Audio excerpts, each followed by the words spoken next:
This is Ocean Robbins, and we will be starting our summit finale presentation in about 9 minutes. Our topic today is the food revolution. In a few minutes, I will be joined by my dad and colleague, John Robbins, and we'll be sharing some of our takeaways and what we consider to be the most important insights and reflections for this moment in history. We're going to give you a take-it-home wrap-up that will help you ignite and sustain your food revolution, and we'll be beginning soon. Ashley Hall said, "This summit has been absolutely amazing. No one day tops the other, but the interview with Adam Sudd yesterday brought me to tears. To not go into too much detail, let's just say that I definitely resonate with his message on depression. But I really love the takeaway on how your body never gives up on you. I'm frantically writing down all the nuggets and wisdom that I can. It's been rough only because there's so much goodness here. I want to thank John and Ocean for bringing these wonderful, knowledgeable speakers to us." Well, Ashley, thank you so much. We're so glad you're here. And I think Adam's message, based on the comments, it resonated for a lot of people. And I just want to underline and put in bold what you just said. Your body never gives up on you. No matter how we've treated our bodies, no matter how well we have or haven't taken care of them, your body keeps on loving and replenishing and doing the best it can to live in a good way. And your body has incredible resiliency and incredible restorative powers. And when you feed it the right food, it's amazing how quickly it can respond. Angela Lyobov, forgive me if I'm mispronouncing your last name, Angela, said, "I'm once again blown away by the summit. I'm thankful for and appreciate all the speakers sharing their passion and knowledge with us. This really is, to me, the most wonderful time of the year, the Food Revolution Summit. It empowers me to continue eating in a way that is thoughtful and harms the least, whether it be least harm to animals, to the earth, and to myself. Thank you, John and Ocean. Your love for life and your compassion for animals and humans always inspires and challenges me in my life on this beautiful planet we call home. God bless you both and all who share in this summit." Well, thank you so much, Angela. We're so glad you're here. It sounds like you've been here before. You called this the most wonderful time of the year. I can relate. I'm smiling inside hearing that, and so happy that you're receiving such nourishment and support here to deepen bringing your food choices into alignment with your values and with what you really want. Melissa Vink said, "Thank you so much, Ocean, John, and all the speakers. I'm truly grateful for all the information provided. I made the bean burgers last night, and they were incredible. Both my husband and I loved them. Being a person that has chronic migraine and chronic pain from a car accident over 10.5 years ago, and on medications, injections, and surgeries every year, I cannot say thank you enough. Whole Foods plant-based is changing my pain and life for the better, and I am now able to start decreasing meds as my pain is more manageable as well as my migraines. I'm looking forward to looking into making my own plant milk as I can start adding more things into my life while at the same time keeping it balanced. I can't thank you both and your team enough for putting this on, and I wish you continued health." Well, thank you so much, Melissa. I'm so sorry to hear about the suffering that you've been experiencing. And I'm grateful that you're finding some solace and some support here. And it's true that a lot of times pains, from migraines to chronic pain to all sorts of things, can be linked to excessive inflammation in the body. And that sometimes eating a more plant-based diet can be a powerful way to bring down some of that inflammation. By the way, another resource that a lot of people find helpful for migraines and chronic pain in general is actually two things. Turmeric and ginger are both potent anti-inflammatories. The studies on ginger with migraines, though, are particularly remarkable. So anybody who is suffering from them or who knows anybody who's suffering from them, do yourself a favor. Go to foodrevolution.org and search for migraines and or ginger, either one, and see if you can't pull up some articles we've written about that. It's pretty impressive, actually. and turmeric may be beneficial as well for a lot of folks in those positions.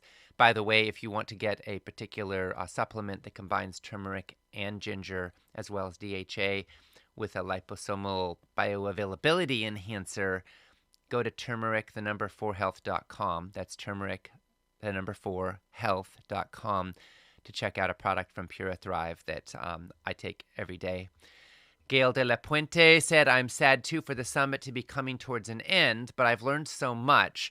Thank you, John and Ocean, for a great time trying those recipes, and today we're going to try the Moroccan chickpeas. This summit made me realize how I can help myself and my family and others with their eating habits. We plan to soon join Whole Life Club. Have an awesome rest of the year.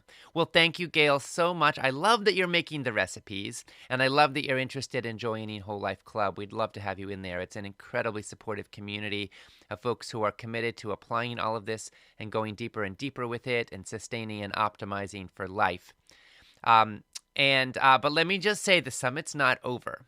We're going to have the finale coming up in a couple of minutes here, and I think you're going to love it.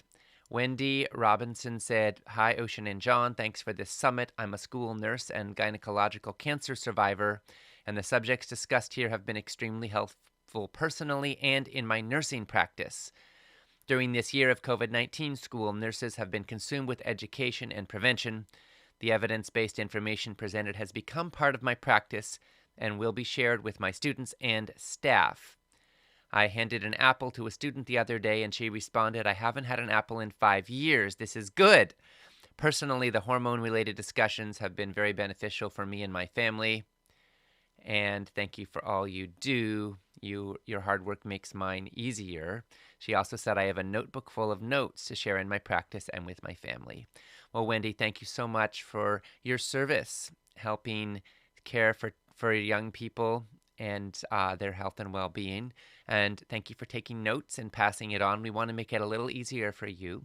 So we're going to gift you with an empowerment package. You'll have the MP3s and the transcripts of the entire summit for life. I know you'll put it to good use. Congratulations. We're going to be starting day 9 in the Food Revolution Summit in just a couple of minutes here. At the top of the hour, you'll hear me on the line with my dad and colleague, 2 million copy best-selling author and Food Revolution Summit co-host John Robbins. The finale event will go for about an hour, and afterwards I'll stay on to answer more questions and share some final wrap-up comments. Throughout this time, you can post comments and share on the broadcast page. Now, here's something I woke up thinking about this morning. Shouldn't all food be healthy? Isn't having a health food section a bit like having a section of an auto showroom that's dedicated to non-exploding cars? But fortunately, things are changing. We'll begin the Food Revolution Summit finale in a moment. But first, a word about the Food Revolution Network mission. At Food Revolution Network, our mission is healthy, ethical, and sustainable food for everyone who eats. We want kids to learn about healthy food in school. We want doctors to learn how nutrition impacts health in medical school. We want the routine use of antibiotics banned from factory farms. We want a world where everyone, regardless of their ethnic or economic background, has knowledge of and access to healthy food for their family. We want a world in which heart disease, cancer, Alzheimer's, obesity, and diabetes are rare, and in which vibrant health is the status quo. We're spreading the word and standing for change. And with every empowerment package purchased, we make a donation to Trees for the Future, enabling them to plant an organic fruit or nut tree in a low-income community. Join this movement and support this mission.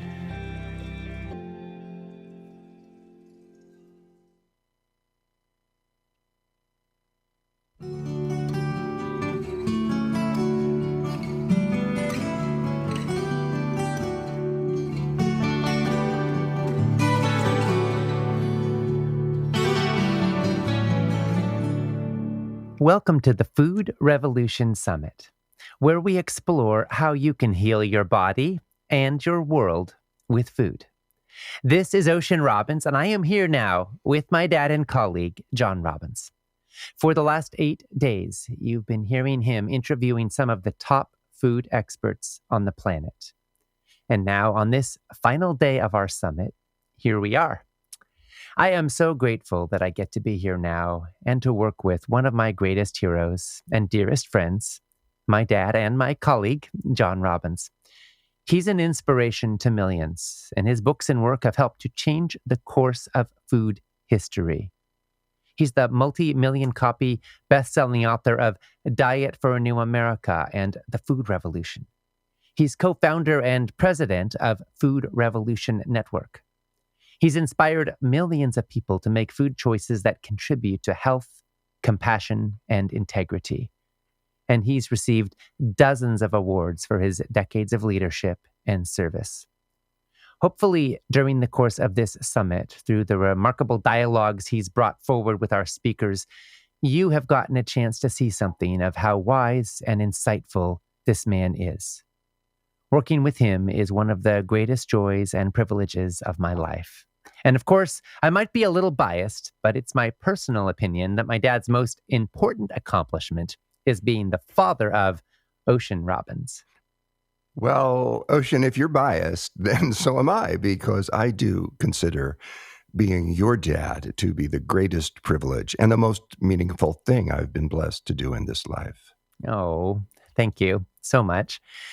Being your son is one of the greatest joys of my life, too. And for those of our listeners who don't know, I grew up with parents who were living in a tiny cabin in the woods, practicing yoga and meditation for several hours per day, growing most of their own food, and who named their son Ocean. We did. And we loved the kale that grew in our garden so much that we almost named you Kale. Yes, I know. And for the record, that was before kale was cool. On behalf of my social life, I have to thank you for taking the more conservative route when you named your son. Well, I was one of 5 Johns in my elementary school class, and your mom and I just decided we wanted you to have a more unique name. Mission accomplished on that one. And even though I tease you about it, I must say I love my name. Well, I'm glad that you do, Ocean, and thank you for that introduction. And for those of our participants who may not know, let me share a little bit about my son and colleague, Ocean Robbins. You've gotten to know him a bit through the wonderful presence and the many profound insights he's brought to the summit. So you may already have a sense of what a loving and wise man he is. Ocean is co-founder and CEO of Food Revolution Network. As a teen, he founded Youth for Environmental Sanity, or YES, which is a global youth leadership nonprofit that he directed for 20 years, mobilizing a new generation of changemakers in more than 65 nations. He has served as adjunct professor for Chapman University, and he's the author of the bestseller, 31-Day Food Revolution. Ocean, the mission of Food Revolution Network grows out of the work I've been doing for the last 40 years, but this organization and the summits themselves were your idea. And from the beginning, you've really been driving our work forward in partnership with the amazing team that we have assembled. What is it that you love about the work that we do together? What I love about what we do together is that it's positive, it's practical, and it can make a real difference. We live in a world that's often overwhelmed with negativity. And it's true, we're facing some huge, even overwhelming problems. But what I love about the food revolution is that it gives every single one of us an opportunity to make a real impact, to make a real difference in our lives and on our planet. Every interview we host, every blog article we write, and every course we create features empowering messages and focuses on action steps that everyone can take. I love that too. And I love that in a political and social climate that's become in many ways so divided. Food is one thing that often can bring us together. It really is. I mean, everybody needs to eat in order to live. And every bite that you take is essentially a vote. You're voting for the health you want, and you're also voting for the world you want. The votes you cast with your food choices 3 times every single day can literally change the course of your destiny, and they can also make a huge impact on the future of life on Earth. I love that the same food choices that are good for your health are also good for our planet. That's just an amazingly wonderful combination. It really is. When you eat more real, whole, local, organic, fair trade, plant based foods, you take a powerful stand for your wellness. You contribute also to a world with fewer animals being tortured in factory farms, with less erosion of our topsoil and less depletion of our groundwater. You help to create a world that will be healthier and more beautiful for future generations. So, to me, the food revolution is an opportunity to move from apathy and despair to grounded hope and to positive action. And we have the incredible privilege of being able to spread the word and to help people in more than 160 nations to put the food revolution into action in their lives. Yes, we do. And this is our 10th annual Food Revolution Summit. And once again, we are reaching more than 300,000 people all around the world. And over the years, we have provided something like 10 million hours of food wisdom to millions of people completely for free. Yes, we have. Now, I want to ask you something. We know more about food and health today than ever before in human history. And yet, the majority of people are eating about as unhealthy a diet as has ever existed. Why is that? Well, obviously, there are many reasons, but I've been thinking about something that can shed some light on that question, I think. There is a single cell brain parasite called toxoplasma. It produces a condition in humans that is sometimes called cat scratch fever. One of the remarkable things about the toxoplasma parasite is that the only place it can reproduce is inside the intestines of a cat. It can infect a range of animals, including humans, but the parasite really wants to get into a cat. And it has developed an absolutely amazing, I would even say extraordinary way of achieving this result.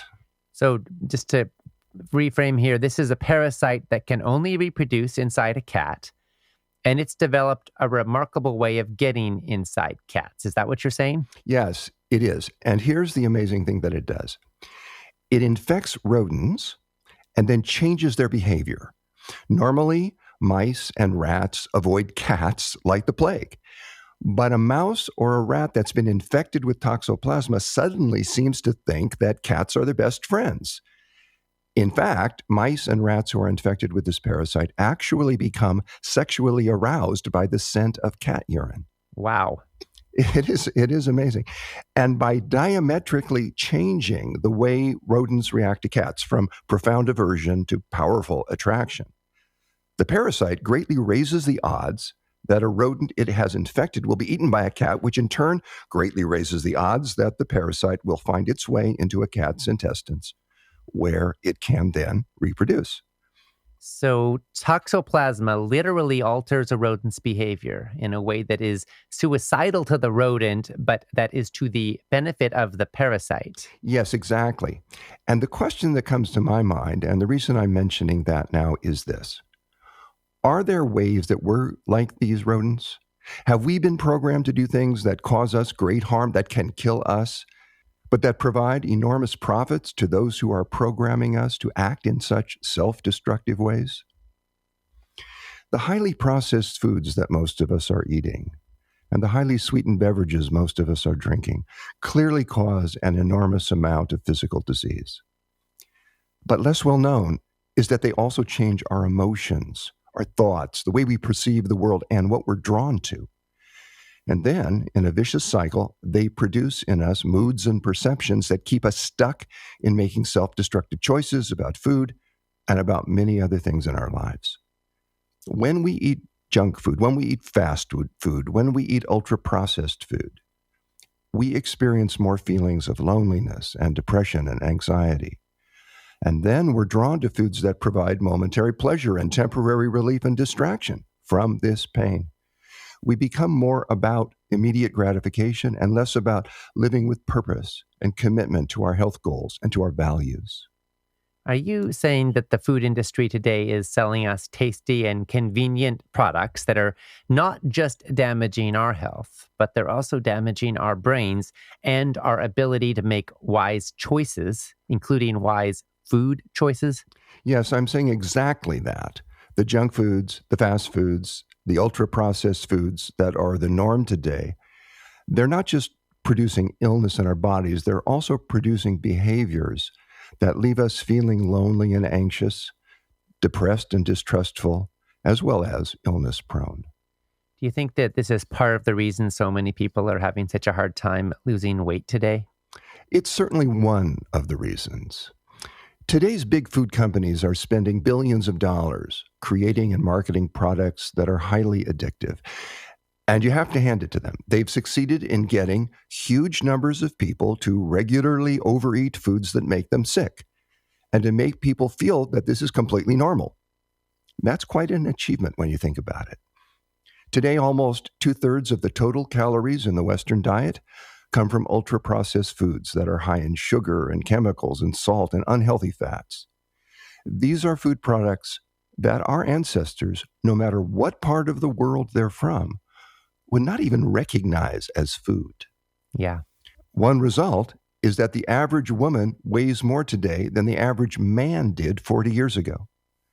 Another result is that most people in the United States have at least one chronic disease, and nearly half of us have two or more chronic diseases. In fact, these chronic diseases are now so common that they're responsible for about 70% of all deaths. And these foods are so bad for our cognitive functioning that 1 in every 9 Americans age 65 and older now has Alzheimer's disease, as do half of those who reach the age of 85. And those numbers are increasing substantially every year. Meanwhile, the dominant food corporations are happily profiting from spreading this diet globally. They sure are. Just as casinos are designed for gamblers to lose, the food system has become a carefully engineered con to coerce us to eat the stuff that is most profitable for the industrialized food companies. They hire scientists who they call, and this is the industry term, I'm not making this up, they hire craveability experts. That's what they call these scientists, who they then task with engineering processed foods that are not just irresistible, but always leave us vaguely unsatisfied and wanting more. Hmm. To accomplish this task, they utilize the most sophisticated brain imaging technologies in the world in a concerted effort to reach the most primitive parts of our brain, where we act by instinct rather than by reason. You know, the fact that modern foods have been engineered to be habit forming, if not downright addictive, shines a whole new light on the matter of informed consent. There's actually an abundance of evidence that junk food, in some ways, can be even more addictive than alcohol, cigarettes, or most drugs. Yes, there really is. The goal of both the processed food industry and the fast food chains has been to create foods that are so alluring that they literally hijack your brain chemistry. Michael Moss is the Pulitzer Prize-winning author of the book Hooked: Food, Free Will, and How the Food Giants Exploit Our Addictions. He says their goal is to alter your brain chemistry so that your brain will let you know in no uncertain terms that absolutely nothing in the entire universe, not your self-respect or your finances or the plan you had for losing some weight, could be more important than eating these foods. Oh my goodness. I'm thinking about all the people who are hurting right now, feeling guilty, feeling ashamed that they can't control their impulses. You know, our toxic food culture is creating so much suffering. Yes, it really is. And the junk food cartel wants you to think the problem is all your fault. They want you to think you're a potato chip addict because you're weak and you lack willpower. They don't want you to know that you're actually a victim of extremely sophisticated food science employed to make those potato chips as addictive as cigarettes. Philip Morris, the cigarette giant, is now the world's largest food corporation. Wow. It's true. And food companies spend enormous sums to discover the most satisfying level of crunch in a potato chip. And they likewise spend exorbitant amounts to test for the exact amount of fizzle as well as sweetness in a soda. That will keep people hooked. Every single manufactured food product and beverage product that you see in grocery stores today has been tested for years by consumer groups. And the people in those groups are not just asked for their opinions. Like lab rats, they're subjected to highly sophisticated brain scans and other forms of brain imaging so that the companies can design food products that will keep consumers coming back, and coming back for more. Nobody likes seeing that they've been duped into making choices they thought were expressions of their own free will. Well, that is very true. But as unpleasant and even jarring as this realization may be, my hope is that it can contribute to indignation and a desire to free ourselves from being manipulated for someone else's agenda. Mine too. We know that junk food has been incredibly popular. The amount of potato chips and ice cream and candy bars and chips and cookies that most of us eat is astonishing. Americans now eat far more prepackaged foods than fresh ones. That's a whole lot of Oreos and Doritos and pretzels. But still, people do have some choice, don't they? I mean, don't people have an inalienable right to make bad choices if they want to? Yes, they do. But fruits and vegetables today are overwhelmingly marketed to a specific demographic: wealthier, often white people, and almost always adults. Meanwhile, it's children, it's poorer whites, and it's especially people of color who are the primary targets and primary victims of ultra processed food advertising and sales. There are 5 fast food restaurants for every supermarket in the United States, and they're found more in low income communities than in wealthy ones. So called food deserts, areas where healthy and affordable food choices are either difficult or even impossible to access, are found most often in poor areas, especially those whose residents are people of color. Painfully, COVID-19 has plunged even more people into food insecurity, with the result that now 12% of Americans are going hungry and millions of households with children are uncertain whether they'll be able to feed their kids. Thanks to subsidy programs that lowered the costs of fast foods and ultra-processed foods, while raising the price people have to pay for fresh produce, their choice is often between eating processed food, eating junk food, or not eating at all. It's terribly painful to see how many millions of people are facing this choice that, as you just put it, is often between processed foods or not eating at all. Food Revolution Network's mission is healthy, ethical, and sustainable food for all. And I want to talk for a minute now about the for all part of that. The sober reality is that right now, statistically, the poorer you are, and frankly, the darker your skin color, the more likely you are to struggle to access wholesome food. This is one of the primary reasons that life expectancy is lower and rates of chronic conditions like heart disease, cancer, Alzheimer's, type 2 diabetes, and obesity are highest in communities of color. This is so very sad, and it is true. The health disparities that exist between white and black populations in the U.S. are well documented. And in the first year of the pandemic, Black Americans died from COVID-19 at nearly triple the rate of white Americans. People of color, and particularly Blacks, have had higher rates of infection, and some of that has been because they often work in jobs that have higher exposure rates. But if they do become infected, they're far more likely to die, and that has often been because they have only limited or even no access to affordable, wholesome foods. This is seriously troubling. And there's a major link between these two realities. Black Americans have been dying from COVID-19 at almost triple the rate of white Americans. And Black Americans often find fresh fruits and vegetables to be too costly and often also not accessible. So they're even more likely to end up eating a lot of fast food and ultra-processed food. That's true. Early in the pandemic's history, the editor-in-chief for the British Medical Journal wrote an editorial titled, "COVID-19, What We Eat Matters All the More Now." And in this editorial, he emphasized that bad diets are at the root of most of the conditions that are linked to severe COVID-19 outcomes. And even before COVID-19, we were suffering from a chronic disease epidemic that was exacting a greater toll than COVID-19 probably ever will. Heart disease, cancer, type 2 diabetes, obesity, dementia. Together, these diseases were already killing many millions of people every year, pandemic or no pandemic. And in fact, throughout the COVID-19 debacle, they've only gotten worse. It's so true. According to the Institute of Health Metrics and Evaluation, more Americans die every year from diet-fueled disease than died in all of World War I, World War II, the Korean War, the Vietnam War, both Iraq wars, and the Afghanistan war combined. But in this case, the enemy isn't another country or guns or bombs or even a mysterious virus. It's our own knives and forks and what we're doing with them. Which is why at Food Revolution Network, we do this work. We want everyone, not just the wealthy and the privileged, to have access to affordable, healthy food. And we know what kinds of policies can help us to get there.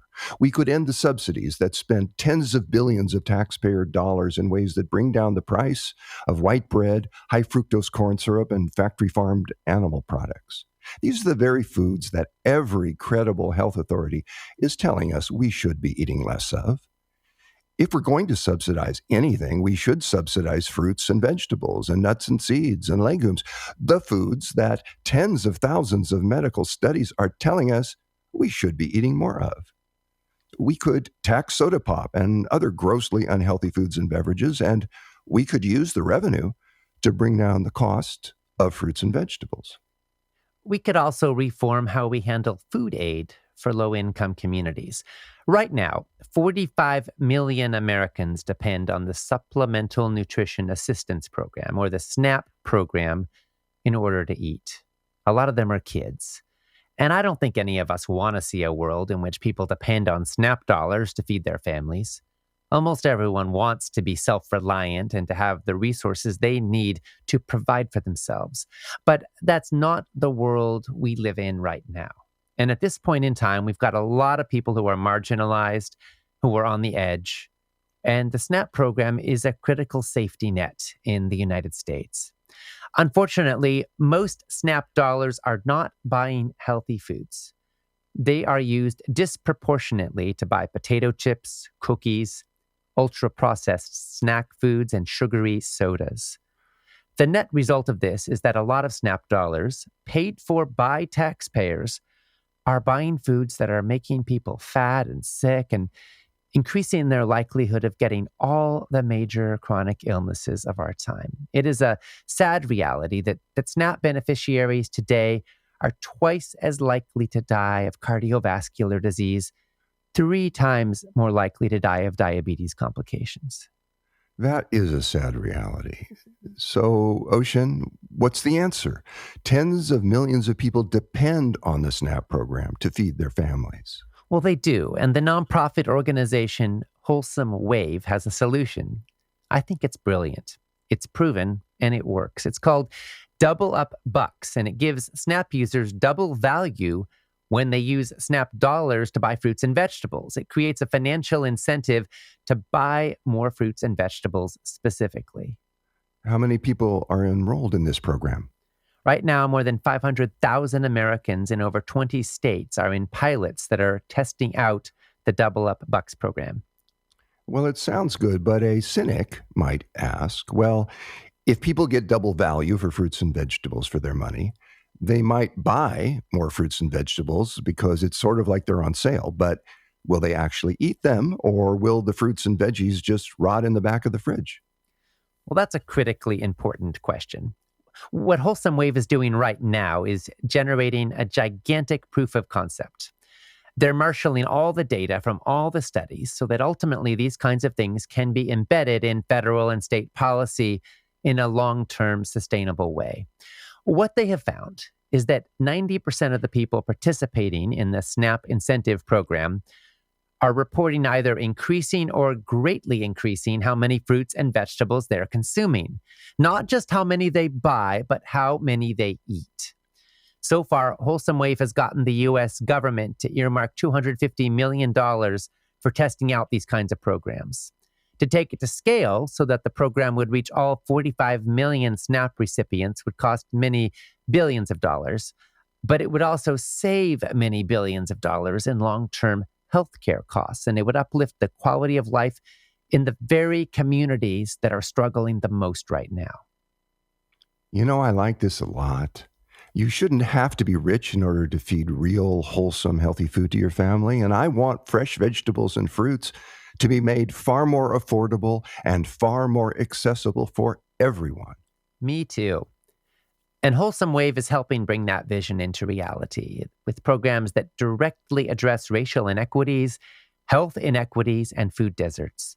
They're showing that it can be cost effective to invest in the health and the well being of the communities that are struggling the most. In addition to the Double Up Bucks program, Wholesome Waves also launched a produce prescription program in which people with chronic health conditions are given prescriptions by their doctor, not just for drugs or surgeries, but also and sometimes instead for fruits and vegetables and other wholesome foods. And they're gathering the data so that we can take their innovations to scale in ways that will save millions of lives, that will save money, and that will help to save our planet. Which is just wonderful. And that's why Wholesome Wave is one of our favorite nonprofit organizations. And that's why Food Revolution Network is proud to be a major supporter. And it's why we're donating a share of the proceeds from this summit to support their work. The reality is that optimal nutrition often prevents and sometimes reverses the diseases that otherwise are treated with expensive drugs that carry significant side effects. That's very true. And chronic illness is a leading cause of bankruptcy in the U.S. There is a direct connection between illness and poverty. And I think it's not too bold an assertion to suggest that if programs like what we're talking about were implemented on a broad scale, I think that within a generation, we would have less people dependent on programs like SNAP because we'd have less grinding poverty, because we'd have a healthier population. And by focusing on those communities that are the most impacted by chronic disease and that are struggling the most, and giving them a leg up on their food access and their health outcomes, we can change the whole game. We can build a fairer, more equitable society that empowers people and families to save instead of depleting their resources on medical expenses they simply can't afford. So true. Healthy food is, or should be, I think, a universal right. And so should be access to foods that are grown without poisons. Yes, and in that light, let's talk for a minute now about organically grown food. A lot of people think it sounds lovely, but way too expensive, almost like some kind of an elitist luxury. It's true, a lot of people think that way. And there is no question that in the current context, foods that are grown organically can cost more, and sometimes a lot more. But there is nothing about growing food organically that intrinsically raises the costs. The reason organic foods cost more has a great deal to do with policies that are pushed by the agrochemical industry. And these include many forms of taxpayer subsidies, as well as a regulatory burden that falls entirely on organic farmers. In the current context, it's almost like you're being fined for wearing your seatbelt. You've got to pay extra if you want to do the safest thing for your family. Yes, which is so unfair. And choosing to eat organically grown food actually is a very significant positive step you can take, not only for your own health, but also for the health of farm workers and for our environment. It turns out that exposure to pesticides actually matters a great deal. Many people believe that pesticide residues in conventional produce are regulated and are required to be at safe levels. But in fact, the allowable levels are constantly being raised by the government thanks to lobbying by the agrochemical industry, and the so-called safety levels are based on studies that have been conducted by the chemical industry itself. Oh my goodness. I'm thinking about how our knowledge has grown in the last 50 years about the damage that agricultural chemicals cause. This issue first came to widespread attention in the early 1960s when Rachel Carson wrote Silent Spring. I happen to know that you wrote a school paper based on Rachel Carson's work when her book was first published in 1962, didn't you? Yes, it's true, Ocean. I did. I was only 15 at the time, but Even then, I felt that what she was showing us was incredibly important. She showed us that the chemicals used in agriculture can persist and accumulate in the environment, causing birth defects, mutations, cancers, and other diseases in humans and in other animals. Rachel Carson's views and her book Silent Spring were met with fierce opposition from chemical companies. But she inspired a grassroots environmental movement that led, actually, to the creation of the U.S. EPA, the U.S. Environmental Protection Agency. And then by the beginning of the 21st century, we had reams of peer-reviewed science showing that agricultural chemicals mimic hormones, such as estrogen, cause serious declines in fertility, reduce the quantity and quality of sperm production, and damage the genital urinary system. Study after study was showing that agricultural chemicals were major contributors to the dramatic rise in all kinds of cancers, but particularly cancers of the sexual tissues: breast, uterine, ovarian, vaginal, testicular, and prostate cancers. And then, in 2010, we had a report from the U.S. President's Cancer Panel that was written by the most eminent scientists and medical specialists in the field, clearly stating that the chemicals used in farming are among the main causes of cancer. And then we had a study published in the Journal of the American Medical Association that followed 70,000 adults for 5 years and found that consumers of organic food had 25% fewer cancers than those who didn't eat organic food. To my eyes, this study suggests that choosing organic foods isn't just a lifestyle. It can literally be a lifesaver. Yes. And then just this year, Shanna Swan, who's one of the world's leading reproductive epidemiologists and who's based at Mount Sinai Medical Center, published the seminal book Countdown. She's showing that our chemical exposures are changing our sexuality and endangering our fertility on a vast scale. In the last 40 years, as we've used more and more pesticides to grow our food, men's testosterone levels have declined dramatically, and sperm levels among men in Western nations have plummeted by more than 50%. If we continue on our current trends for another 40 years, her data indicates that the existence of viable male sperm could approach zero, and the human race could become literally incapable of reproduction. That is seriously terrifying. Yes, it is. And already increasing numbers of girls are experiencing early puberty, miscarriages are becoming far more frequent, and the number of women who are unable to become pregnant is skyrocketing. And these chemicals are affecting other species too. There has been a rise in abnormal genitals in wildlife. We're seeing unusually small penises in alligators and in panthers and in mink. There's also been a marked increase in the number of fish and frogs and birds and turtles that have both male and female gonads. It's not an exaggeration to say that if these trends continue, the survivability of our species could be seriously imperiled, and not in some distant future, but in the lifetimes of people who are approaching middle age today. And right now, the toxic chemicals that can wreak such havoc on our ability to reproduce are also causing harm in almost every other aspect of our lives. Many of the pesticides in widespread use today are endocrine disruptors. They are also neurotoxins that significantly raise your risk of developing Alzheimer's disease. Wow. You mentioned a moment ago that the research finding that in just the last 40 years, men's sperm levels have dropped by more than 50%. Our world is suffused in chemicals now. How do we know that the chemicals used in food production specifically are the primary cause of these problems? Well, I'm sure the overall load of toxic chemicals entering our bodies from an array of sources is contributing. But we have several studies demonstrating that dietary exposure to pesticides is very strongly linked to a lower sperm count. To give one example, Dr. Jorge Javaro, a professor of nutrition and epidemiology at Harvard School of Public Health, was the senior author of a study published in the peer-reviewed journal Human Reproduction. He and his other researchers found that men who consumed foods with high pesticide residues had a 49% lower total sperm count and had 32% fewer sperm that were shaped normally compared to men who ate foods with lower levels of pesticide residues. Wow. So I'm sure a lot of people hearing this are going to want to know, what can we do about this on a personal level? We would all like to know that. Shanna Swan and her colleagues are the world's foremost researchers in this field today.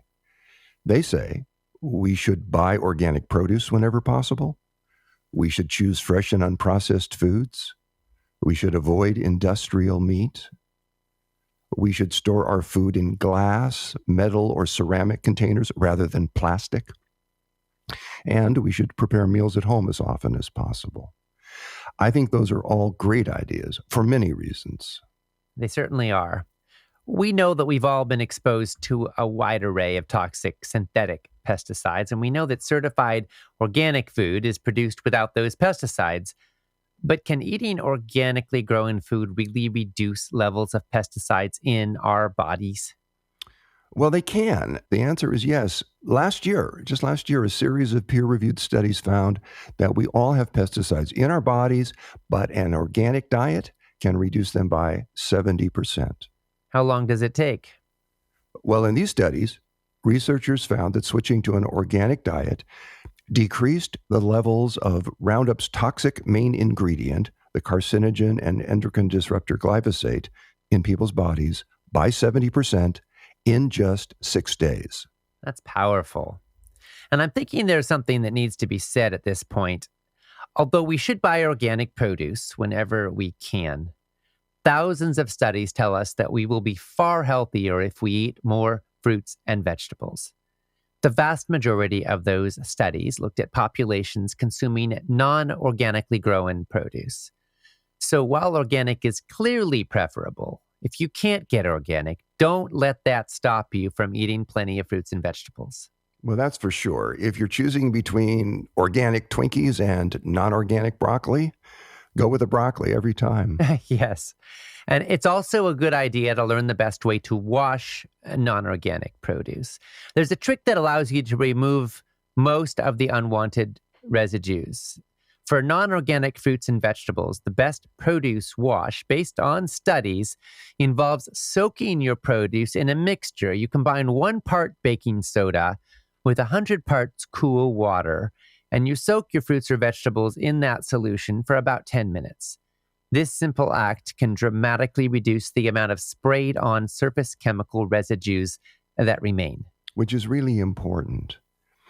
And another widely held belief about organic produce is that it is not any more nutritious than conventional produce, and many, many people believe that. But I'm thinking of a major study conducted at Newcastle University and published in the British Journal of Nutrition.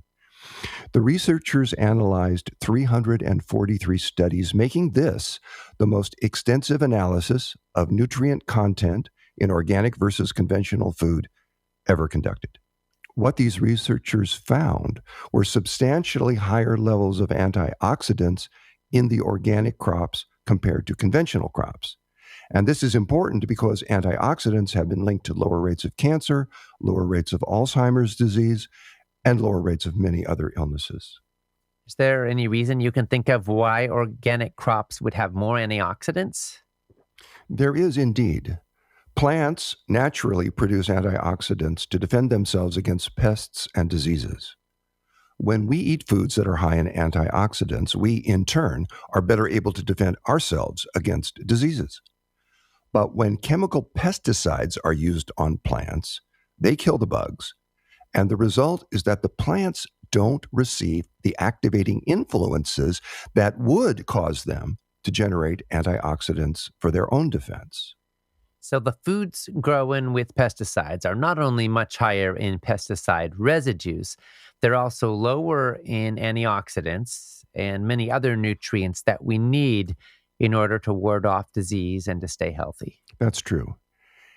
I know that a lot of people feel hopeless today about the damage we're inflicting on the world and on ourselves, and about the harm our present practices are doing to our bodies and to the whole Earth community. Yeah. And I know you feel that too sometimes, Ocean, and I know I do as well. Yeah. Not that long ago, scientists were expecting that climate change would be a relatively slow process. James Hansen, one of the first and foremost scientists to warn us about climate change, wrote a book titled Storms of My Grandchildren. That was the time scale we thought we were dealing with, but we were wrong.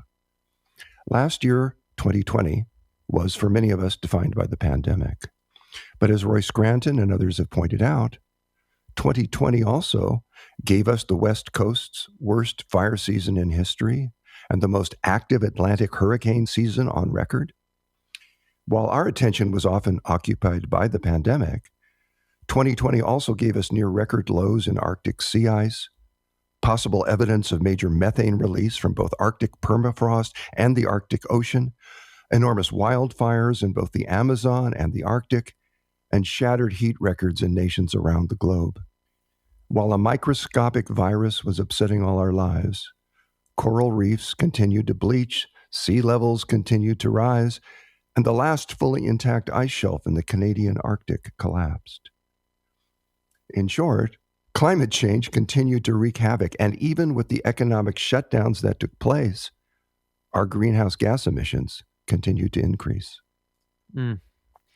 For me, the speed at which all this is occurring is one of the most terrifying aspects of climate change.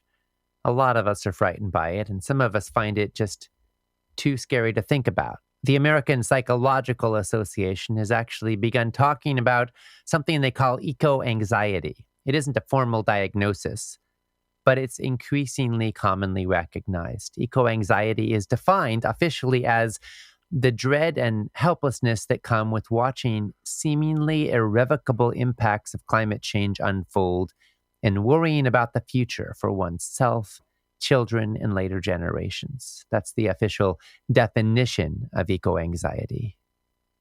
Well, I suspect a lot of our listeners can relate to this. I certainly experience eco-anxiety sometimes. But I think it's very important for us to know that there actually is a remedy, and that is to take meaningful action. We have surveys telling us that more than half of our kids, sometimes or often, feel helpless and anxious in the face of our deteriorating environment. But among children whose families are taking some kind of action, their feelings of helplessness and anxiety are far less frequent and far milder, and their feelings of hope and faith and confidence are much higher. That's wonderful. You speak of the courage to redirect our lives and that a remedy for eco-anxiety is to take meaningful action. Well, if we really want to make a difference, how should we redirect our lives and what meaningful actions can we take? Good questions. It's widely known, and it's seriously true, that we must stop emitting so much carbon into the atmosphere. But what isn't so widely recognized is that we also have to find safe ways to draw down the excess carbon that we've already put into the atmosphere. And this is where food production can play a truly dramatic and important role. Is this one of the places where you find hope? Yes, it really is. You see, the farming methods that are at the core of industrial farming have been responsible for moving truly enormous amounts of carbon from the soil into the atmosphere. Not many people realize this, but fully a third of all the carbon that is in the atmosphere today was in the soil before the advent of industrial agriculture. Wow. But there's a way now that we can return that enormous amount of carbon back into the soil, isn't there? There is. And what is critically important today is to recognize that there is an alternative, organic regenerative agriculture, which can draw carbon down from the atmosphere and sequester it back into the soil. In fact, soil scientists are telling us that we could store 50 to 75% of all current global carbon emissions in the soil. So the bottom line, it seems to me, is that at this moment, we're facing two distinct futures for food and for farming. One road is business as usual, and it will lead to collapse of our planet's ecosystems.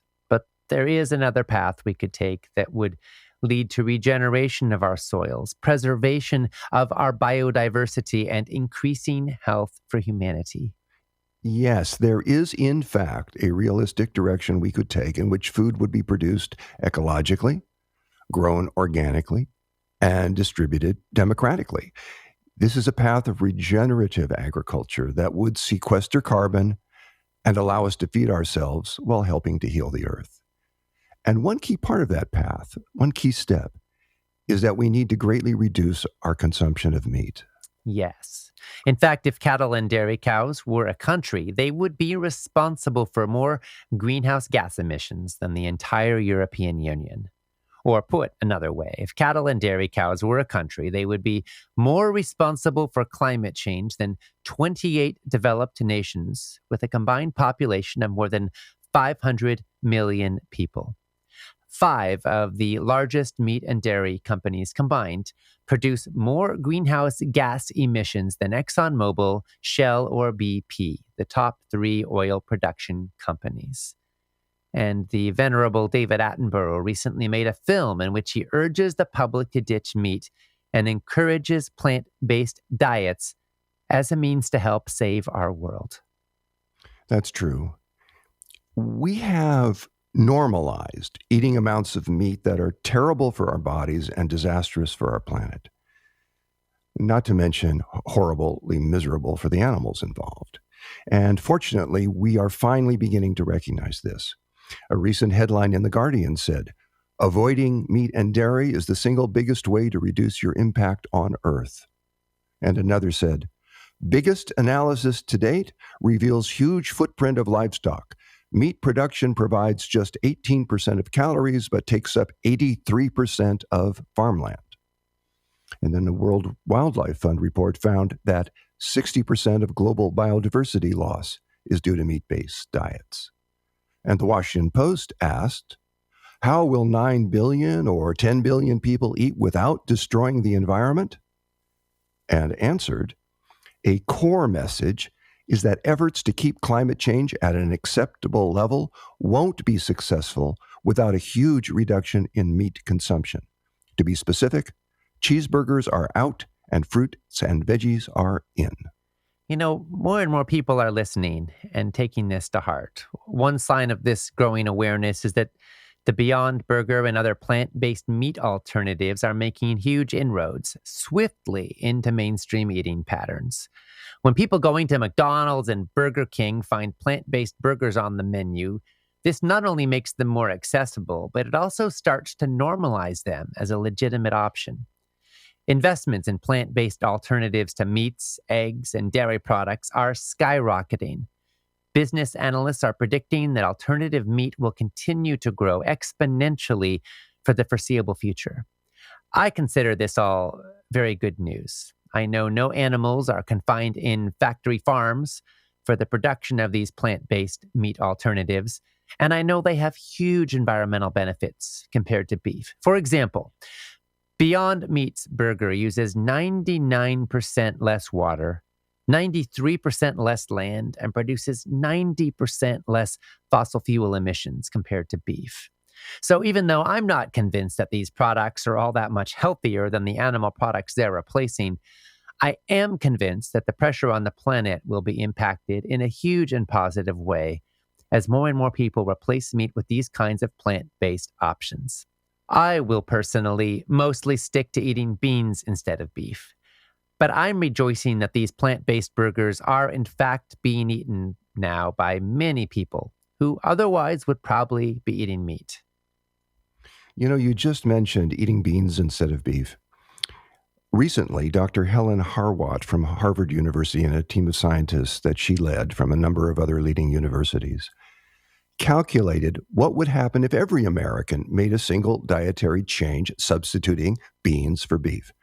And they found that if everyone did make that one change, the U.S. could come very close to meeting its current greenhouse gas emission goals, even if nothing about our energy infrastructure or transportation system changed.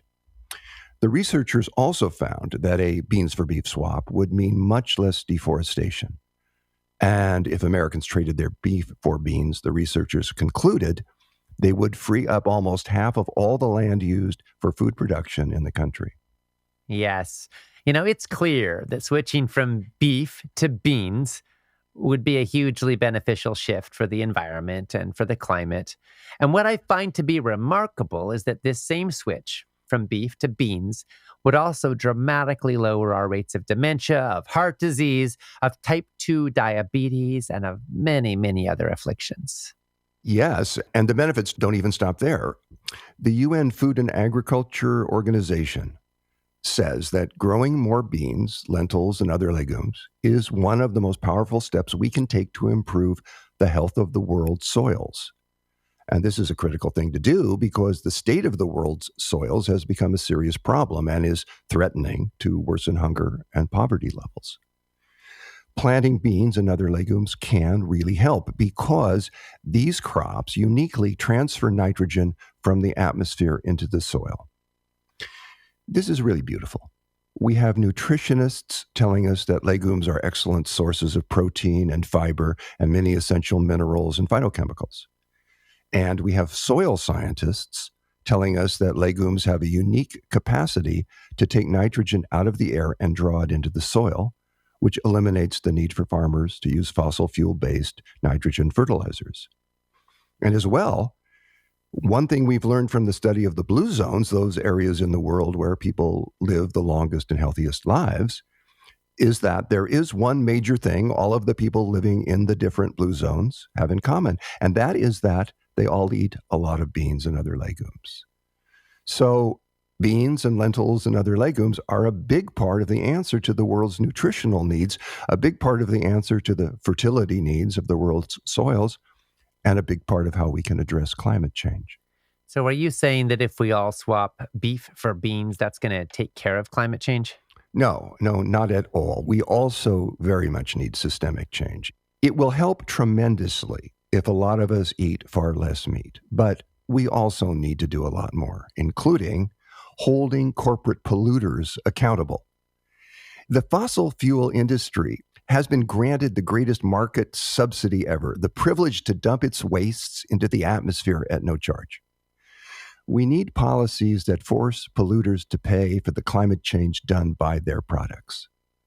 This will tilt the advantage to those forms of energy and those forms of food production that are not destroying our planet. Individual actions, including eating less or no meat, absolutely will not by themselves solve the climate crisis. But there's absolutely no way we can address climate change unless we greatly reduce our consumption of meat and unless we stop relying on pesticides and other poisons in growing our food.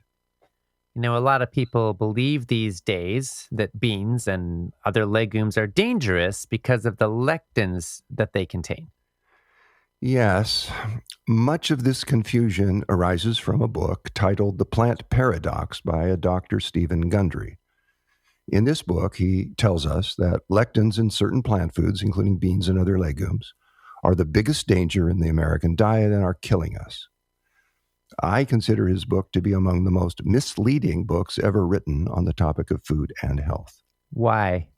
Because there are thousands of kinds of lectins, and many of them are present in plant foods as part of the plant's self-defense mechanisms. They help to protect against pathogens and insects. This is similar to other phytochemicals such as antioxidants that serve as natural defenses in plants and are extremely beneficial nutrients in the human diet. Stephen Gundry says that plant lectins bind to carbohydrates during digestion, which slows down their digestion. Yes, it's true. He says that, and it's true that that happens. But in most cases, it's a good thing. It lowers the glycemic index of carbohydrates, and it contributes to the weight loss and to the anti-diabetes effects of beans and many other plant foods. Avoiding beans and other legumes due to their lectin content is just incredibly misguided. These foods are rich in many anti-cancer phytochemicals. Statistically, the more of them you eat, the lower your risk will be for heart disease, for type 2 diabetes, for Alzheimer's disease, and for many forms of cancer. There are thousands of types of lectins, but the lectins found in foods are for the most part beneficial. And those that can cause problems are almost always destroyed by cooking. If you cook your beans well If you make sure they're soft when you eat them, there's literally nothing to worry about. Even Stephen Gundry, who blames lectins for practically every ill imaginable, says that beans are completely safe when they're adequately cooked. It's fascinating. So, looking at the bigger picture here, there are a lot of real, practical, and tangible things that we can do that can make a big, big difference. It's clear that creating healthy soil, growing foods with far fewer poisons, eating less or no meat, and ending our dependence on fossil fuels are necessary steps towards a sustainable future. But what's needed now is more than just changing specific actions. We also need a fundamental change in consciousness. Yes, absolutely. I love what Andrew Kimbrell said in the summit. He said we need to stop the bleeding and we need a change in consciousness. I sometimes imagine what would happen if some God figure were to appear on Earth today and were to wave their hand and restore our precious planet to a totally pristine condition. All the toxic chemicals would be gone. The coral reefs would be restored. The atmosphere would not be burdened with greenhouse gas emissions. The soil would be plentiful and would be fertile. We'd have plenty of clean water, and our air would be unpolluted and healthy to breathe. It would be paradise, but likely only for a moment, because if we hadn't grown in consciousness, if we hadn't learned what we are meant to learn from the grave conditions we face today, I'm afraid we would surely mess it all up again, and probably pretty quickly. Yeah. So maybe there's something for us to learn as a species here, something upon which our very survival depends. Maybe we can come to understand that our lives depend on healthy soil and healthy ecosystems. Maybe we can become wise stewards and conscious members of the Earth community. Maybe we can build a future that is worthy of the dreams of our children and of all future generations. Yes, so true. We can all sometimes feel small in the face of the enormity of what humanity is facing today. But I'm thinking of something that the Hindu poet Rabindranath Tagore once said. He said, "The person who plants trees, knowing that he or she will never sit in their shade, has at least started to understand the meaning of life." Oh, that's beautiful. Or as the English philosopher Edmund Burke put it, nobody made a greater mistake than he who did nothing because he could do only a little. Hmm. And please do remember, the world is changed by your example, not by your opinions. Yes. And let's also remember that the world is changing. When I was a kid, people who ate tofu and whole grain bread, people who sprouted seeds and ate vegetables and quinoa and nutritional yeast were considered weirdos. Most supermarkets back then didn't yet stock soy milk or tofu, and organically grown food was almost impossible to find unless you grew it yourself. But things have changed in our world a lot. In the last 45 years, sales of cow's milk have dropped by 40%. And now most major supermarkets stock milks made out of almonds, rice, oats, hemp, cashews, macadamia nuts, coconut, and flax.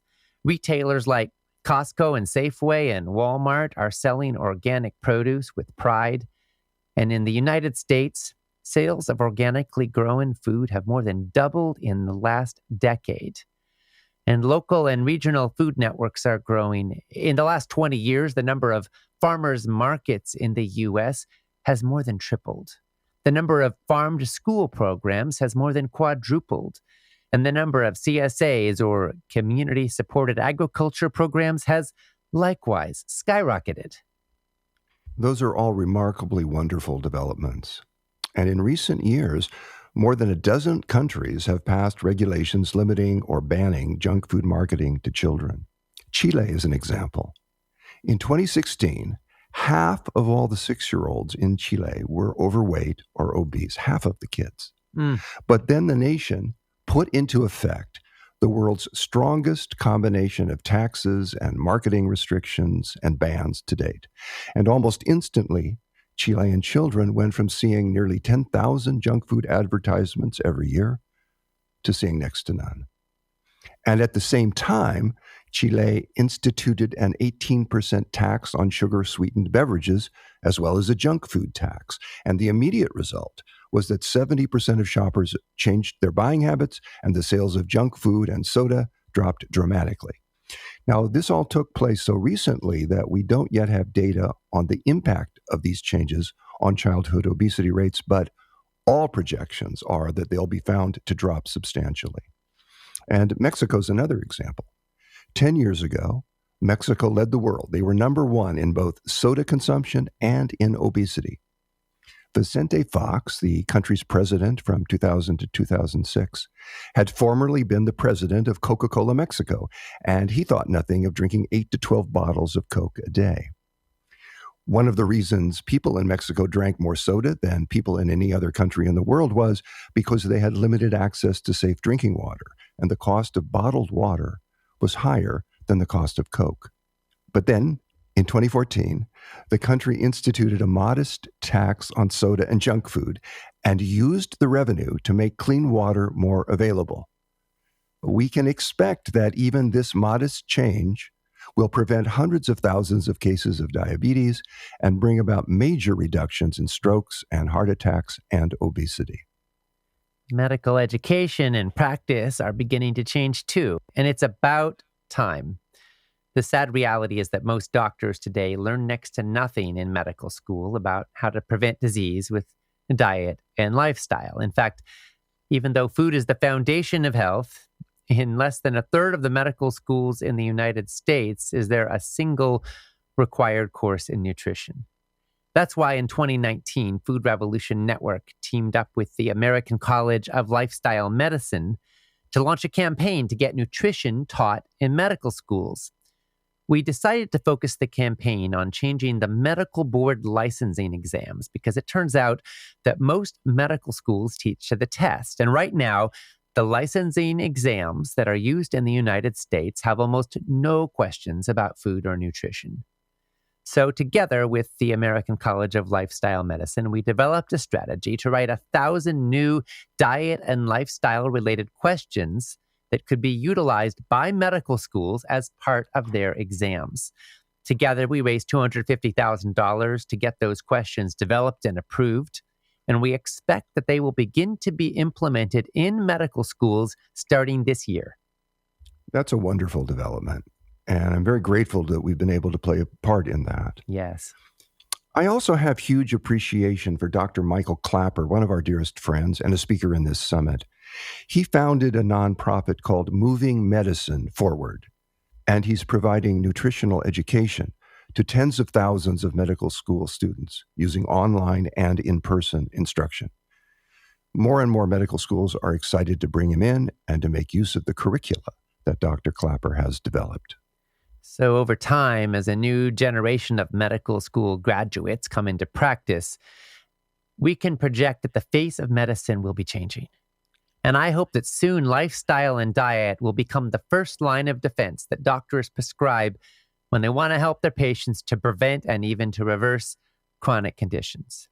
So here we are now. We're faced with huge problems like climate change and chronic disease and agricultural pesticides that could be destroying the fertility of the human race.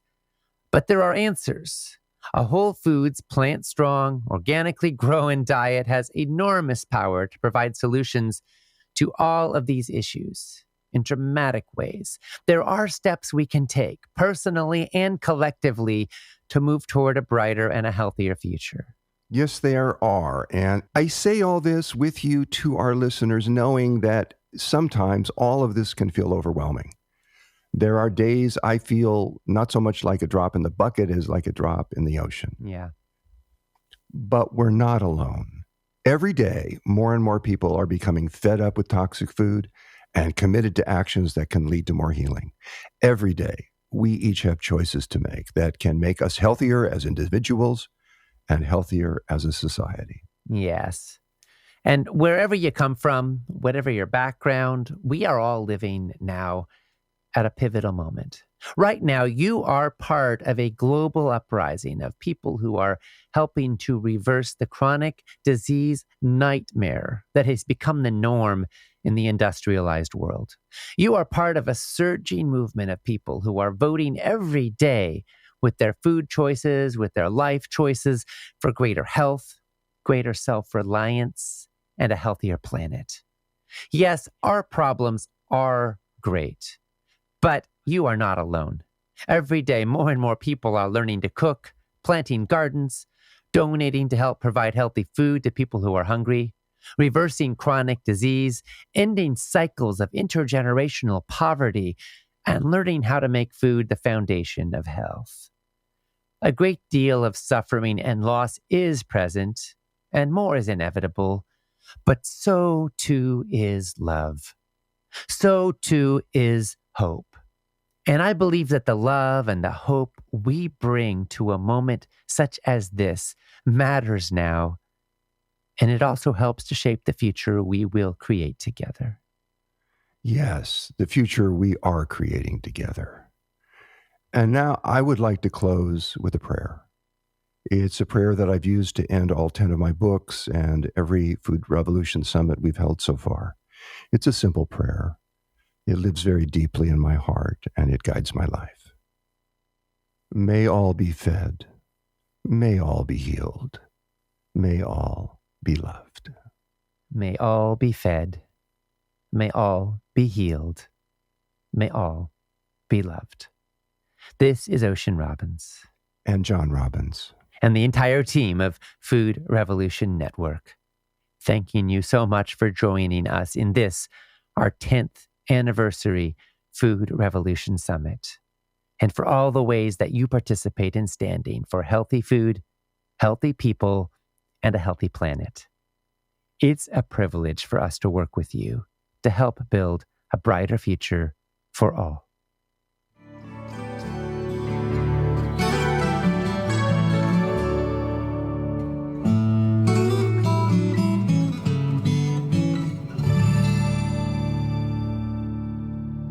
Thank you so much to my dad and colleague, John Robbins, for joining me in the summit finale. And thanks to everyone listening also for joining us in the summit finale. And now as we move into the last wrap-up of this summit, I'm going to share and respond to some of the incredibly moving comments and some of the questions that are being posted on the broadcast page. And I'm going to share one more finale completion message to send you forward. Ornella Bellamy said, "This finale is addressing all my main concerns, lingering questions I've been asking all summit long. Awesome to end a power-packed week." Thank you so much, Ornella. Maria de la Luz Geraldo said, "Thank you so much, Ocean and John, for your marvelous summit. I've learned a whole philosophy about food, life, health, and love. 3 days ago, I started changing my diet following your recommendations. I already feel better and happier. Congratulations. All the persons you presented us are really fantastic examples of the excellent idea of your food revolution. I am a Colombian anthropologist and prenatal psychotherapist." Thank you so much, Maria. We are so glad you are here. Thank you for the kind words, and I'm so happy you're putting this into action. And it sounds like you're doing some wonderful work. So blessings to you. I see you are founder of Peace from the Womb. Wonderful. Thank you so much. Doesn't get much more important than that. Nurturing peace and love and health for the next generation. Makini Duewa said, "Thank you, dear Ocean and John Robbins. This is my first summit, and what a treat. I have included everyone I know. As a holistic health care provider, integrative nutrition health coach, and functional nutrition student, how I have experienced this summit has been that of the best health and wellness coaching schools on the planet. A 9-day curriculum to continuing to heal and elevate my family and my health, and also even more insights, facts, connections, practitioners, resources, and last but not least, recipes to serve my clients and their families. A true ripple effect, or should I say revolution. Brilliant, bravo, and thank you from the bottom of my healthy, full heart, and for the life's work from both of you and this amazing Food Revolution Network." Well, Makini, thank you so much for those kind words, for your good work. and for spreading the word. We are so grateful to you and so happy you're here, and I look forward to sharing more with you in the future. Carol McNeil said, "My question is a comment I've heard many times. How can a vegan diet be natural and healthy if you are obliged to take supplements? Indeed, I take vitamin B12, vegan D3, vegan DHA and EPA, extra zinc, iodine, selenium, B2, B6, and B9. I don't get K2 and feel this is yet another expense I should incur. I feel that as a whole foods plant-based vegan, I'm getting a lot of nutrition and also keeping a lot of toxic junk out of my body. But if I have to take supplements, does this indicate that a little animal matter would be beneficial to my body? I say all this as a committed vegan for the animals. I will never change that. Take some pill or kill an animal, no contest. But I wish I could believe beyond a shadow of a doubt that this is the best diet for health and longevity." Well, Carol, thank you so much for asking. This is such a good, important question. And by the way, you just named an excellent collection of the top nutrients of concern for people who choose to eat a vegan diet. Now, let me go over them briefly. First of all, there are a couple of those nutrients you named that just about everybody, whether vegan or not, should probably be taking. Vitamin B12 is essentially only available from supplements or animal products, but even about 20% of omnivores are deficient in it because many people, especially as they age, aren't able to absorb it efficiently. So we find that a supplement can be beneficial for a lot of people. And with regards to vitamin D, there is some vitamin D in some fish as well as in some mushrooms. But the truth is, your body makes it when you get enough sun exposure, and that's really where most people get it from. So if you get about 20 minutes a day of sun on, say, over half your body, then you're probably getting enough. But most people in the modern world don't, especially in the winter months. And so it could be a good idea to get your vitamin D levels checked or to take some vitamin D3 regularly. For most people, that seems to be beneficial. So B12 and D3 are nutrients of concern for just about everyone. As far as the others, you can get a good amount of zinc, selenium, iodine, K2, and B vitamins from various specific vegan food sources. But the truth is that not everybody does. And so it could be wise for strict vegans to supplement or to get their blood levels checked just to be safe. And that isn't just true of vegans, but it tends to be more true of vegans with some of those food items. Selenium, I will say, is you can easily get your needs met by eating a Brazil nut or two per day, by the way. K2, you can get lots of it from natto if you happen to develop a taste for that, as well as a few other plant foods. But those can be points of concern. And then EPA and DHA are essentially only found in wild fish, as well as certain forms of algae. So speaking from a purely health perspective, I think if you were to omit the impact of the environment on the welfare of animals from the equation, there is a case to be made for including small amounts of very carefully sourced animal products such as fatty, low-mercury wild fish, which are really the only dietary source of EPA and DHA, as well as vitamin D3 that most people can access. But the truth is that environmental and ethical concerns are real, as are concerns like the pollution and overfishing of the oceans. And it can be pretty easy to meet your nutrient needs for all of these things with a bit of supplementation. And it's actually gotten easier because it sounds like you're taking a lot of different pills. Well, some friends of ours put together a one-stop shop specifically for plant-based eaters who want to make sure they're getting these specific nutrients met. It's called Complement, and it's a simple spray you put in your mouth twice a day, or once a day actually, just a couple squirts in your mouth. It tastes pleasant enough. There's no crap, no fillers, no junk in it. They sweeten it with pineapple juice, and it provides essentially all of the nutrients you mentioned with the exception of B vitamins, which I think can readily be obtained from plant sources. The supplement is available at foodrevolution.org/complement. Again, that's foodrevolution.org/complement. And if you make a purchase there, they'll also give you a discount and make a contribution in support of Food Revolution Network's mission. Malika Fortier said, "This conference has been life-changing for me for sure. My heart is full of gratitude. I am moved by the challenge of making my life better while simultaneously making things better for everyone and everything on the planet. I am intrigued and inspired by this potential to change the world literally through the simplest choices I make every day. I'm totally in. In fact, a recent diagnosis had me on that path like never before, and I could sense it in my bones. This conference crystallized it for me and inspired me to become an advocate for myself, people, and the planet in totally new and exciting ways. I do have one critique slash observation. That is that as I was watching Jane, and I have heard this from many environmentalists before, there's an assumption that the environmental call is automatically a unifying cry. For some of us, the need for survival right now takes priority over the threats of the future.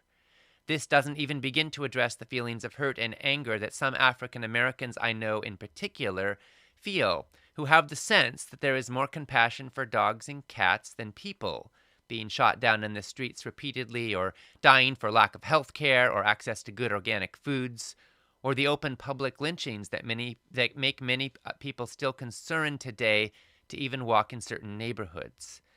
I know all too well the feeling that many African Americans feel that we have been treated worse than the commercial farm animals and livestock, and there isn't the same passion for our plight. There is another moment of transformation afoot. It is the opportunity for a transformational moment around issues of race as the call has gone out around the globe. If the food and environmental revolution is to truly be a unifying call for the whole planet and the people, it will have to actively and intentionally engage in healing processes with those whose sense of trust in other people's humanity and their potential for compassion needs to be restored. We all have different callings and assignments as God purposed and made us caretakers for the earth and each other. And yet, for any of our missions to be accomplished fully, we have to intentionally right and heal from and forgive the wrongs that block our unity today. Well, Malika, thank you so much. What a profound and important comment. And you make a huge, important point. If your house is on fire, you don't often think about saving water for the future or even about putting in a bigger water tank. You think about getting the fire out. And for a lot of people in the world right now, immediate survival is paramount. And as well, a lot of people are living with personal and collective trauma. And this adds to stress immensely when you're dealing with trauma. And it also has a lot of effect on people's health, and it can make it a lot harder to respond resiliently to life's challenges. And I just want to take a moment now to acknowledge that this is so. You're talking, of course, about people in the African American community, where it is deeply true. It's also true for people of so many different backgrounds right now who are dealing with the impacts of personal and collective trauma. And to me, it's heartbreaking that so many people in the world today are hurting, and many people feel so disregarded and disrespected. I hear you calling all of us to look at how we can extend our compassion and our integrity to all our relationships with our fellow humans, as well as to animals and to our planet. And I thank you for that. The truth is, we don't have to choose one or the other. We don't have to choose between honoring the dignity of animals and honoring the dignity of humans. We don't have to choose between taking care of ourselves and caring for our planet. The truth is, if we're going to move towards what Dr. Martin Luther King called the beloved community, we need all of it. We need to take care of ourselves and put our own oxygen masks on first, so to speak. And we also need to expand our circle of compassion so that we can bring our lives and our choices into alignment with our values. One of the things that I so love about the food revolution is that it gives us an opportunity to do all of that. When we eat lower on the food chain and when we invest in organic and fair trade and local and plant-based foods, we contribute to our own health. We contribute to a healthier world. We contribute to a more compassionate world. And we can contribute to a world in which farm workers are treated better and won't be poisoned in the fields, in which there is more soil and water and forests and a more stable climate, which will directly impact the well-being of some of the most struggling of communities in the world. We contribute to a world where there truly is enough food for all. And we have important healing work to do on so many levels. Gail St. Lawrence said, "Though I cleanse my fruit and veggies well, I think I'll look at organic with an open mind. I do eat a lot of frozen too. Most I choose are not organic. Should I change here? Well, Gail, thank you for raising that. First of all, a lot of people have the misnomer that frozen foods are worse. When it comes to fruits and vegetables, they're actually pretty darn healthy. The good news is they can be picked at the peak of ripeness. The nutrients get locked in when they're frozen. You don't want to leave it in your freezer for years, but if you go through them every few months, frozen fruits and vegetables can be great. But yes, organic matters with the frozen foods too. And so, yeah, if you can go organic, great. Don't make the perfect into the enemy of the good here. Better to eat your fruits and vegetables, even if they're not organic, than to not eat them if the price is unaffordable to you. But it is an investment worth making if you can. And of course, it doesn't just benefit your health, it also contributes to a healthier world around us. We heard from Sandy Diaz, who said, "Thank you so much from the very depth of my heart to John Ocean and their crew for bringing us this amazing summit with so many awesome and knowledgeable speakers. It truly has been like a breath of fresh air, especially after all the challenges we faced in 2020. My family and I had already started the 2020 new year with 2 separate tragic deaths of family members in the same first week of January, as well as a few more, including one from COVID. While I've always been a real happy and positive woman, I found myself experiencing such sadness to learn how this pandemic was robbing people of their loved ones. I've attempted to make as many notes as possible. I have carpal tunnel in my right hand, and it's a bit challenging. In addition, I was only able to listen to your first speaker yesterday due to a vertigo episode. Hopefully you'll have another replay in the future. All of the information has been great. I will start saving for an empowerment package in the future. Thank you very much once again, and may God bless and protect you and yours always." Well, Sandy, thank you so much for being here. We are so glad that you have found solace and support. My heart goes out to you with all the suffering that you and your family have been through. And we would like to make it a little bit easier for you. I hear that taking notes has been difficult. We want you to have the notes. We want you to have all of the transcripts for life, as well as the recordings, so you can listen again and again, including to any that you might have missed. Plus, you'll have all the bonuses because we're going to gift you with an empowerment package. So congratulations. Our team will follow up with you. I know you'll put it to good use, and bless you in your healing journey. And congratulations also to all of our new empowerment package owners, including Peggy from Idaho, Beatrice from New Jersey, Vernon from Oregon, Joseph from Michigan, Daisy from Arizona, John from Connecticut, Marjorie from Wisconsin, Loretta from Louisiana, Geraldine from Pennsylvania, and Angela from Kenya. We are so happy that you're investing in your health and investing in our mission, and we thank you for your support. Doris Roosh said, "I have to say I'm sad that this is the end. I'm calling my life New Beginnings. Thank you for a new way of thinking and feeling." Thank you again, and I've loved the recipes. Need more. Well, Doris, thank you for being here. And yes, one could say this is the first day of the rest of your life. I suppose every day that's true, right? But sometimes it feels more meaningful than others. We're so glad you're here, and I'm so glad you're enjoying the recipes. Lori Bradach said, "This has been the best summit yet. Thanks to my new knowledge, I've put in a small backyard garden. Modest in size, but I'm excited to get my first homegrown veggies later this summer. Thank you, Ocean and John, for all you do for animals, for the environment, and for people. Looking forward to improving my health and staying on track." Thank you, Lori, so much. How wonderful. You are growing your talk and growing some vegetables.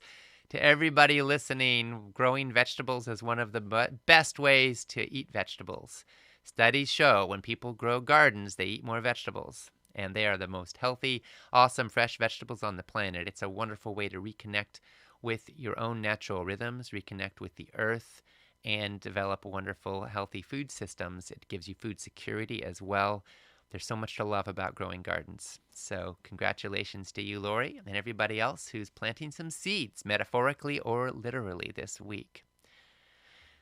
Well, this has been an amazing summit. We've reached hundreds of thousands of people, and we have helped to deepen a global revolution in how we grow, how we process, how we prepare, and how we eat food. And I want to thank you for being part of it. Everybody who is listening right now, everybody who is part of this revolution with us, we need you.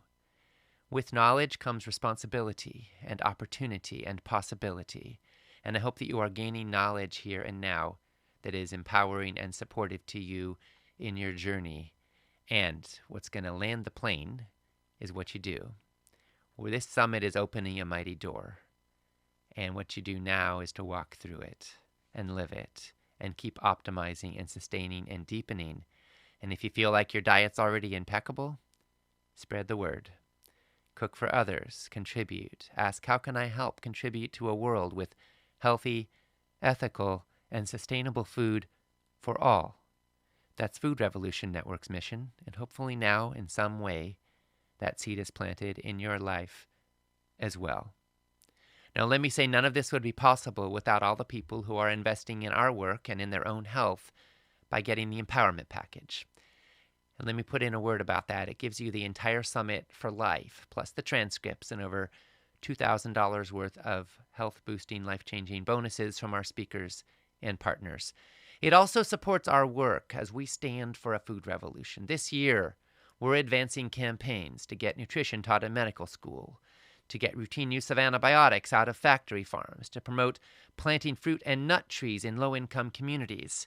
We're advancing campaigns to get produce prescription programs going, to get the Double Up Bucks program going, so that the people who are struggling the most and who are needing support the most can have help in accessing healthy food and encouragement to do so in their communities. When you get an empowerment package, you're helping make all that possible, and you're also supporting your own health and your own ability to carry forward with the Food Revolution Network mission now and in the future, and to become an informed advocate so you can speak up for the people you love and help inform and empower them as well. And of course, it's available for a huge special discount that ends soon, so make sure you check it out if you're interested in investing in your health and in the Food Revolution Network mission in this way. I also want to take a moment now to honor and celebrate our farmers and our farm workers. These are people who often work incredibly long hours. Their livelihood depends on the sun, the weather, and the water, the climate, and of course the soil.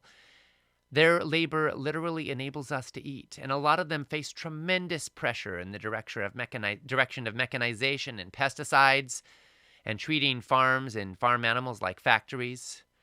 But within that context, there are millions of farmers, many of them operating on a relatively small scale, who are doing incredible work, often as a labor of love, to maintain a balanced and sustainable ecosystem and to feed us healthy and life-giving food. And I, for one, want to express my tremendous gratitude. Every single bite that you take comes to you by way of forces that are way beyond your own life. Even if you grow the food yourself, you depend on the water, you depend on the seeds, you depend on whatever fertilizer inputs you bring in, whatever nutrients you bring in. You depend on the legacy that went before you, whoever lived on the land before you, going back through countless generations.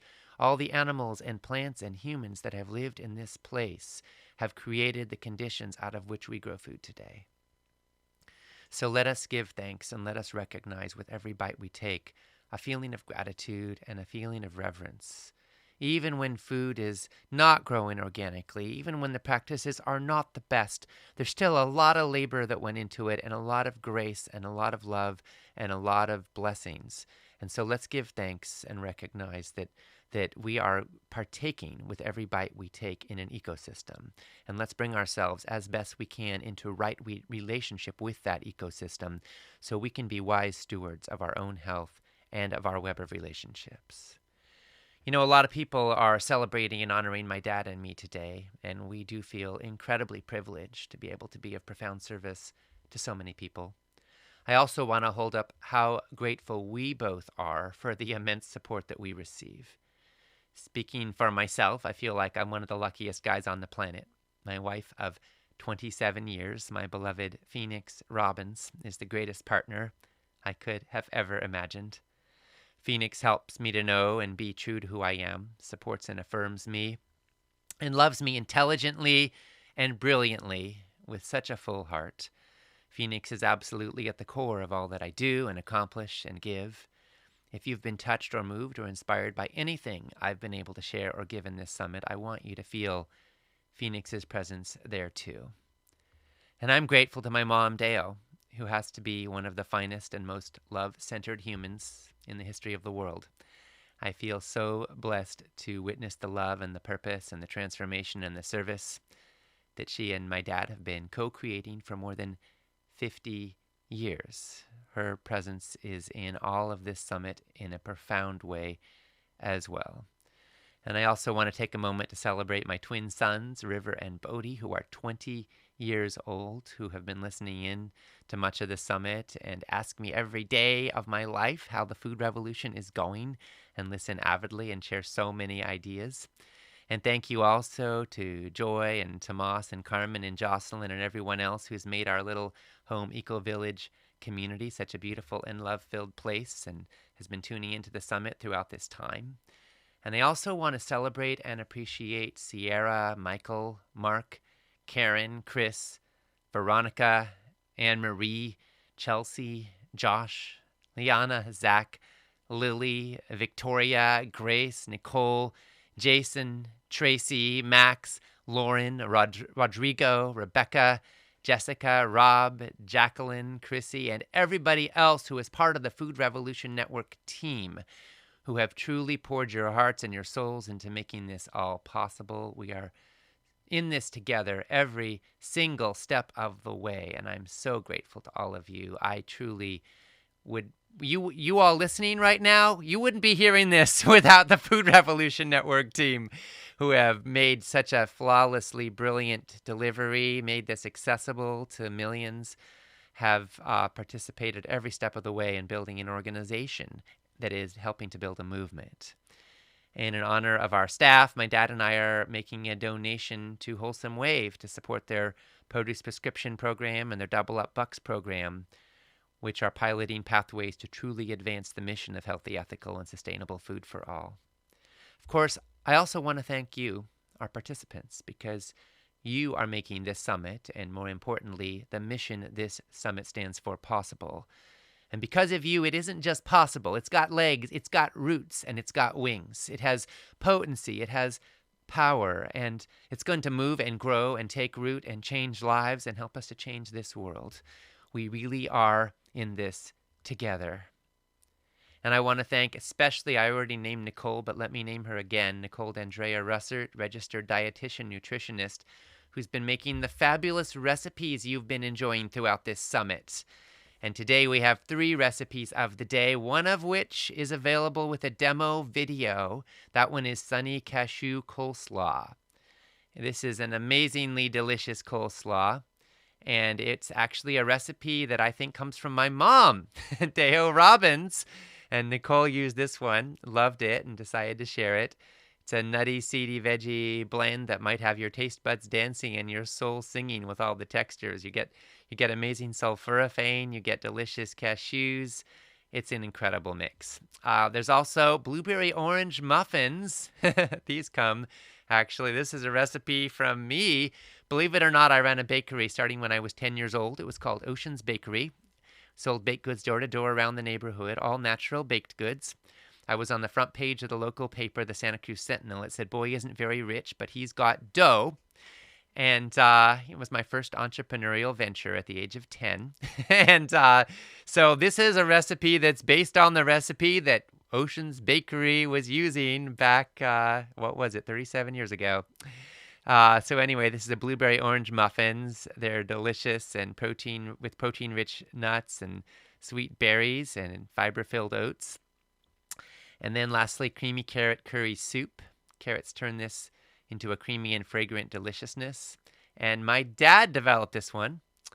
It's simple and flavorful, and I think you'll enjoy it. And you can think of him as you enjoy every bite of your creamy carrot curry soup.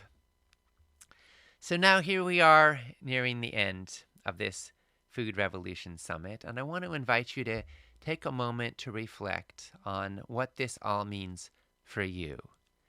And I want you to think about that for a moment in the perspective of a path. When you're on a path, it's the steps you take that matter, that get you where you're going, one foot in front of the other. But there are moments when you change path. There are moments when you change direction. And just pointing in a new direction doesn't get you to a new place. But it gets you started. It gets you on the path, so to speak. And I want to invite you to consider that right now, at this moment, you have paths before you. In your food choices and in your life choices and in your values. You have paths before you, and one path might be the status quo. It might be everything you've known up until now and what's familiar. And if you continue in the direction you're headed, you'll get where you're going. And maybe that's fine.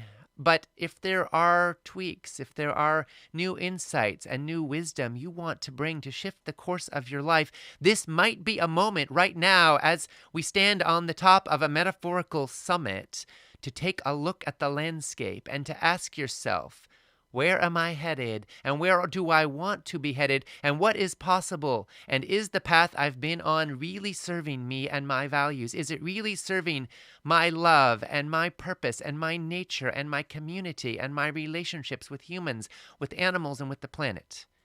And if not, or if there is more to go, then this is a moment to adjust course, to take a look at the landscape and say, yes, here is where I want to go. There's a saying from the Proverbs, where there is no vision, the people perish. We all need vision. We all need direction. We all need a sense of purpose and orientation. So take a moment right now. I invite you to consider, what is your vision, your purpose, and your orientation? And are there changes that you want to make in your life, in your food choices, in your life choices that might bring your life into greater alignment with your values? And here's the thing. When you bring your food choices into integrity with your values, with what you most want, something extraordinary happens. Your health can improve, of course. You can lose weight. You can have more energy and better sleep and more stable hormones and moods. But you can also start to feel a kind of knowing that comes from deep inside that you are on the right path. Eating becomes an act of love for your body. Food becomes not just a commodity, but also a community. It becomes a web of relations. And as you find your place in that web, a kind of congruency begins to take root. You're more at home in your body and more at home in the world. When you eat more local food, you deepen your sense of place and belonging. When you eat more humane food, you expand your heart's capacity for compassion. When you eat more sustainable food, you grow in your sense of connection to the whole Earth community. And you feel better when you think about the plight of the planet because you know that you're part of the solution and you're standing in some way on the right side of history. And when you eat more healthy food, you're sending your body a signal that you are worth taking care of. In the words of Koya Webb, you're worth it. The food revolution isn't an all or nothing proposition. It's not about being perfect. It's more of a journey than a destination. But every step on the journey can be a step towards greater vitality, greater joy, and more meaningful service. The 2021 Food Revolution Summit is coming towards a close now, but the work and the connecting and the growing and the learning keep right on going. So I invite you to post and engage your comments, top takeaways, reflections on the broadcast page.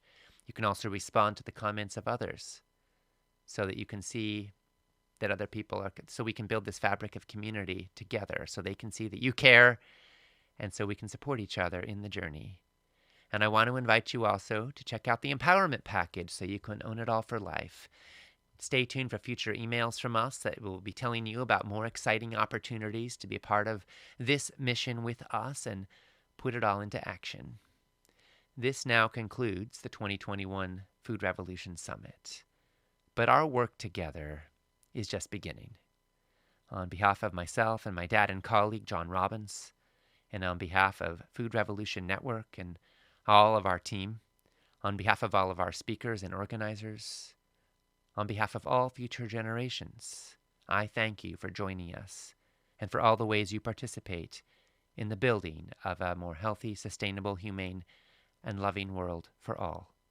This is Ocean Robbins, signing off from this summit and thanking you again from the bottom of my heart. At Food Revolution Network, we're on a mission for healthy, ethical, sustainable food for everyone who eats. We believe that no matter where you come from or what you've been through, the simple truth is you are meant to thrive. The Food Revolution Summit is packed with so many insights that it can be difficult to absorb and apply all of them. That is why we created the Empowerment Package, which includes the entire summit, plus all the transcripts and loads of bonus material that you can refer back to as often as you like for life. We have a mission. We want an end to routine use of antibiotics in factory farms. We want kids to learn about healthy food in school, and we want doctors to learn about nutrition in medical school. We want to slash rates of heart disease, cancer, diabetes, and obesity, and to uplift the health of millions. When you purchase the Empowerment Package, you are supporting your health and this mission. And for each package purchased, we make a donation to Trees for the Future, enabling them to plant an organic fruit or nut tree in a low-income community. Invest in your health and the health of those you care about most, and help us change the status quo by purchasing your Empowerment Package today.